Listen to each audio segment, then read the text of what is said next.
Women podcast. For your career and your life, no matter what business you're in. Hello and welcome to a brand new episode of the Northern Power Women podcast. I'm Sam Walker, she is Simone Roche. Welcome to another week of absolute madness of 2021. Don't really know where to start. I'm in America, of course, where... let's not even go there. You're in the UK, of course, in the north of England, in Liverpool, where it's just raining, I believe. That's the headline for this week. Just rains now in 2021. That's what 2021 does, right? Yeah, absolutely. Miserable sort of outlook, raining, need web feet, walking into the office today and had that, that whole experience where I say that, remember Manchester, so take yourself back to Manchester, walking down the road this morning, car comes past, absolutely deviated to go through the puddle. What a complete beep. Beepity, beepity, beep. I don't know what the equivalent of that would be here. Maybe a cowboy riding a bit close to me when I'm hiking and kicking dust up into my face. Would that be the same? I don't know. Yeah, I can't even imagine that. It's that wet here. I can't even imagine dust kind of thing. But yeah, no, it's mad. 2021 is it's not been kind so far. Not really. I think I think it's still tough. And continues to be tough. But I think the conversations that we're having, the conversations that I'm having at the moment are like brilliant. Some fantastic Northern Power women that are, that have checked in on me, which is really interesting because we've always talked about that check-in the checkers, and a gathering that we had last week, which was like the midway of our virtual mentoring program. Oh my goodness. It's weird, isn't it, when we're so overwhelmed with Zoom calls or video calls. How happy was I to see 90 people on the screen in front of me? And we had Debbie Francis OBU's, just wonderful, really down to earth. Did the typical straight after the Q&A sort of session that we had, the webinar. Was I okay? And I'm like, it's madness, isn't it? And I'm like, oh yeah, actually, no, not so much. They're taking the OB away, But it just really, I don't know. There was just something really uplifting. We did, at the end of last week, we started a team high five kind of session. We did. And it was the highlight of my week, having all of you faces, the team volunteers, people who just, our peeps, and it was fab. So there were two questions, weren't there? What you're high-fiving this week, and secondly, what you're having for tea. Well, you see, Northern through and through. This is one of the most important questions any Northerner can ask another. What are you having for your tea? but there was something about that on the Friday and then the mentoring on the Monday about having this massive smiley people in front of you, which... it was such an uplift, a massive uplift, and seeing them all smiling and then seeing them all chatting and seeing them, screens on, normally you get a lot of calls that people go screens off. Just something truly wonderful about that, to be honest. And Debbie was wonderful. And again, someone had posted on LinkedIn, gosh, if ever there was a time for a bit of uplift, if ever I found the right thing, this space now where not only is a mentor-mentee relationship, it's that peer around you. And even if you don't know the other 88 people on the call, which you won't because they're from all sectors all over the north, and our big friend, our friend over in Perth, Karen, who did our life lessons earlier, she's one of our mentors. How amazing is that? That's and so I think cool. For me, this absolutely demonstrates from the high five team, community chat that we had to the mentoring, just the power of that, the power of people, keeping people connected. We went into lockdown one, the first season of the box set, talking about connections, and now more than ever in this 2021 January version, keep doing that. So even if you think sometimes you're most overwhelmed with Zoom calls or whatever, pick the right ones, pick the right spaces where you can get a bit of uplift and a bit of energy. So I think so true. that's and that gets you. And if you're doing that, you're not looking out the window at the rain. Do you know something? And we've talked so much about mentoring ever since I've been working with you, Simone, and, we've become friends, obviously, throughout the whole last few years of Northern Power Women. And we've talked so much about the power of mentoring and how it can really transform your career at any stage of your career, how important it can be, how critical it can be for your mental health, your well-being and everything as well. I've never had a mentor. And that is going to change. That is going to change.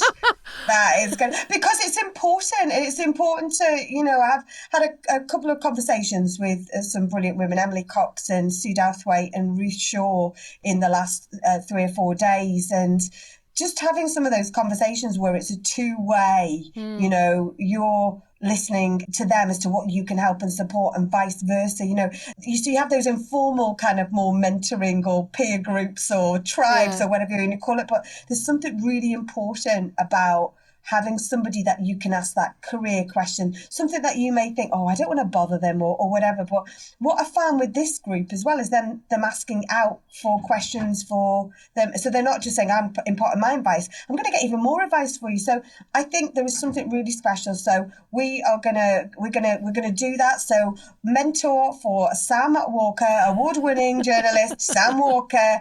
We are gonna hook you up with somebody that's not like you, because that's what it's about, isn't it? I suppose it is, isn't it? I mean, do you know what my instant reaction is? Don't have time. Don't have time to speak to anyone else. Don't have time. Got homeschooling. Got 20,000 animals. Got 20 million clients I'm working with. Don't have time. But in fact, quite often that's the time when you do need to speak to somebody, when you don't have any time. So look, what do they say here? Let's stick a pin in that. Yeah, let's come back to that. Now look, also this week, it's been a really interesting poll, Northern Power Women poll, all about whether you feel supported by your employers. Now, my husband has gone back into the office today for the first time since March 2019. He also picked the day that's a really big homeschooling day that I've got 5 Zoom meetings and a live podcast recording. But let's not go into that right now, Simone, of all the days he could have picked. But anyway, so I've got 2 children at home with me and trying to do everything else. But he's gone back into the office. There hasn't been a lot of support from his employer, I would say, in terms of mental health. But I think that's because all healthcare is privatised here, right? So we get a health plan. And on the health plan, we were looking the other day to see there is a one-to-one counsellor available to us if we want to talk about any issues. So I guess in a roundabout way, he has had that big support from his employer, whether it's not been a kind of a direct HR thing.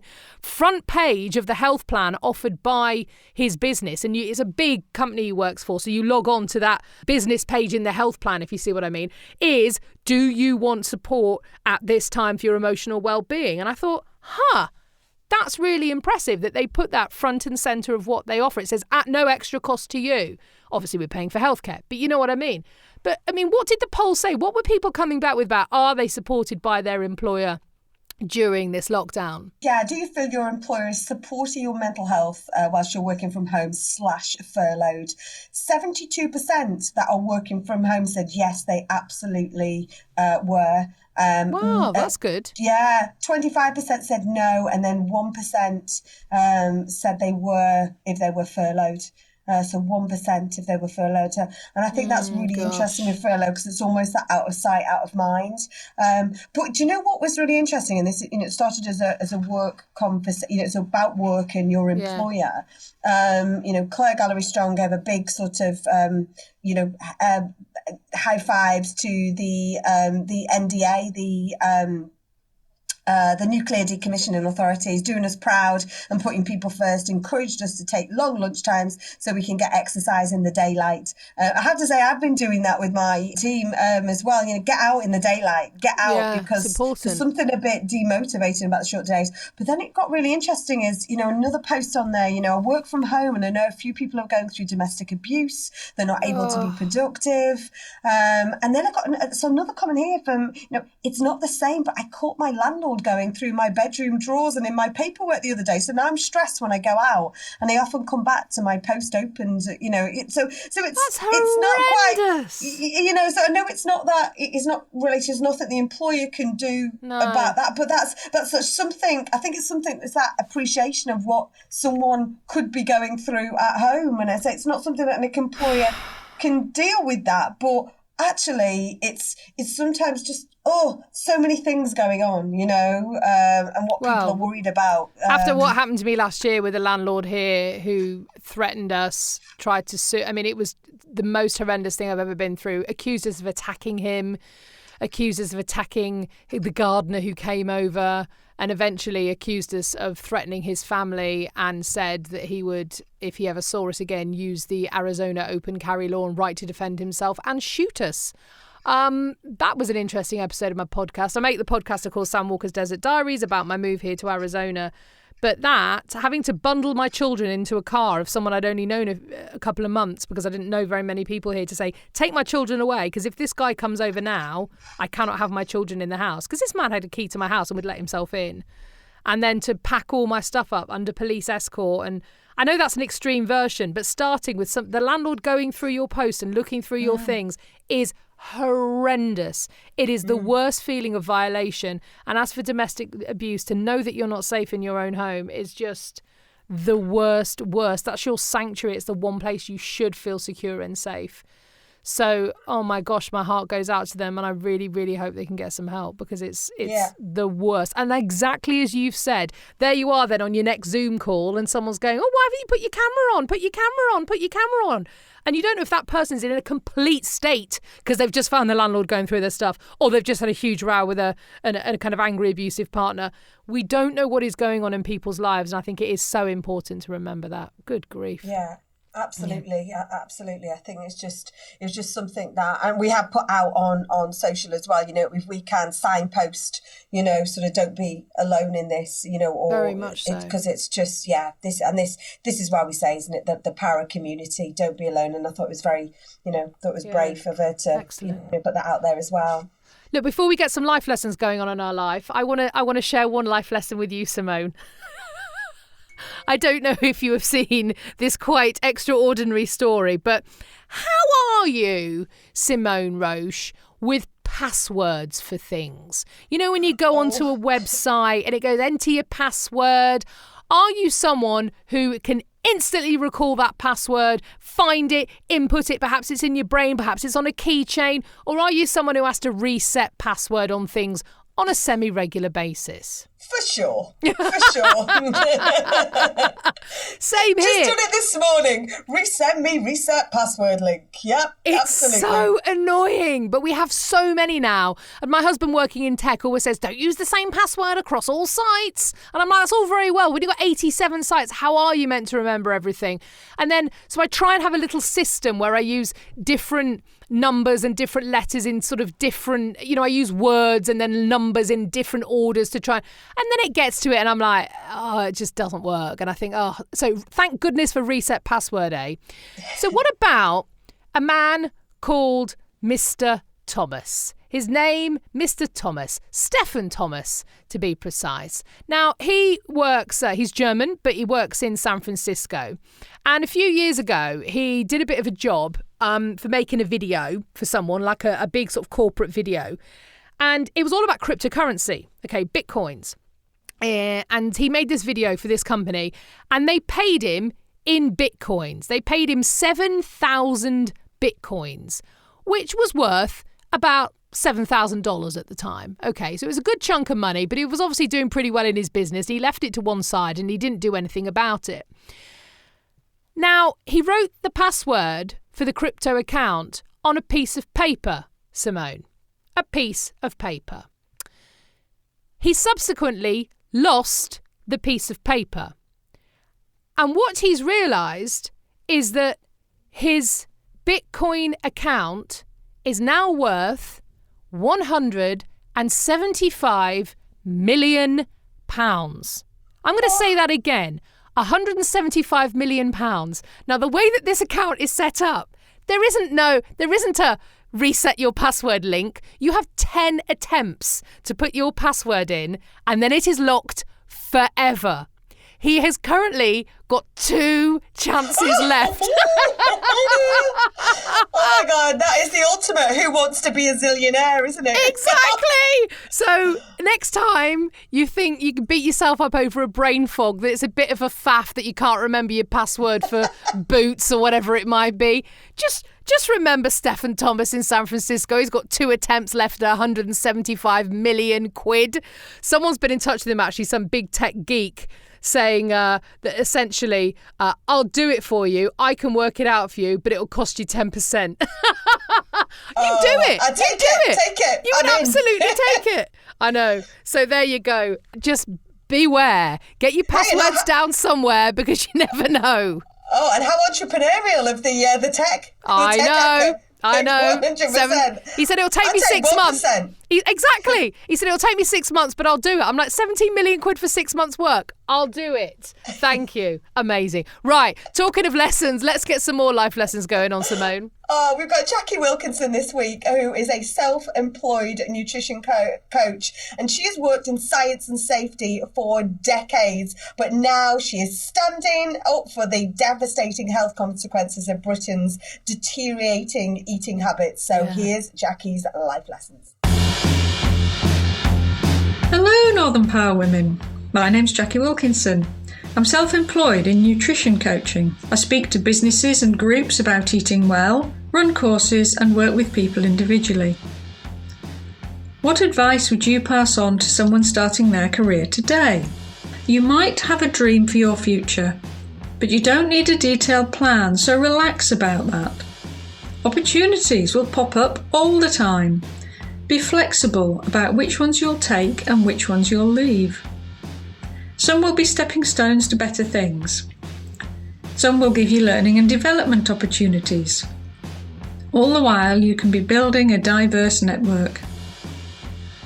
I've had roles I absolutely loved. Some I hated, and others that were initially scary. I've worked to move into roles I wanted and fallen into others that came along unexpectedly. I've been headhunted by other departments. And then there's the dreaded company reorganisation. The switch from safety to nutrition was my decision. I'm blessed to have a scientifically inclined brain useful for both. But I certainly didn't plan or imagine 35 years ago I'd veer off the expected track. That's how life is. It's rare actually for anyone to follow a straight path to their ultimate position. And in any case, winding paths are more fun. And your career will be your adventure. What would you tell a 25-year-old about work-life balance? Well, you need to have one. I was wildly ambitious in my youth. As a compulsive serial achiever, work and competitive sport ate up all my time and energy. I progressed in my career.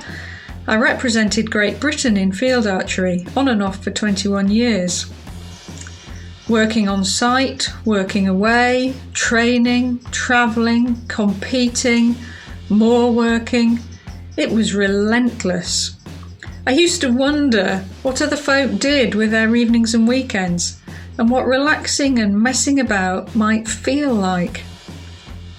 I think the abnormal lockdown times helped us all realise how important it is to devote time to our family and friends, and a little self-care, and still leave some space to do nothing at all.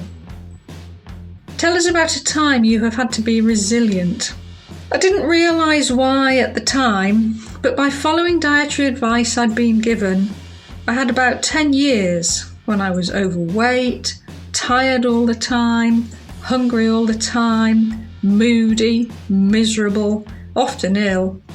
Happens to lots of folk actually. In the end, I got really ill and was incapacitated for a year and a half. I had to go down to part-time working and changed role, ending my high-flying career.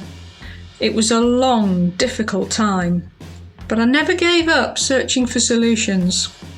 Then I learned that we are not all the same. My supposedly healthy diet didn't suit my body chemistry at all and was the root of my problems. It was a revelation. I radically changed how I ate. In my 30s, I was a mess. I'm over 50 now, but I feel 19. And that's how I ended up where I am. When have you faced imposter syndrome? And what did you do about it? Talking to people in all sorts of roles, imposter syndrome seems to be very common, particularly among women. I think it's mainly wrapped up in confidence rather than competence. I was a woman in a man's world all through my career. Mostly it wasn't an issue, more my own perceptions of myself.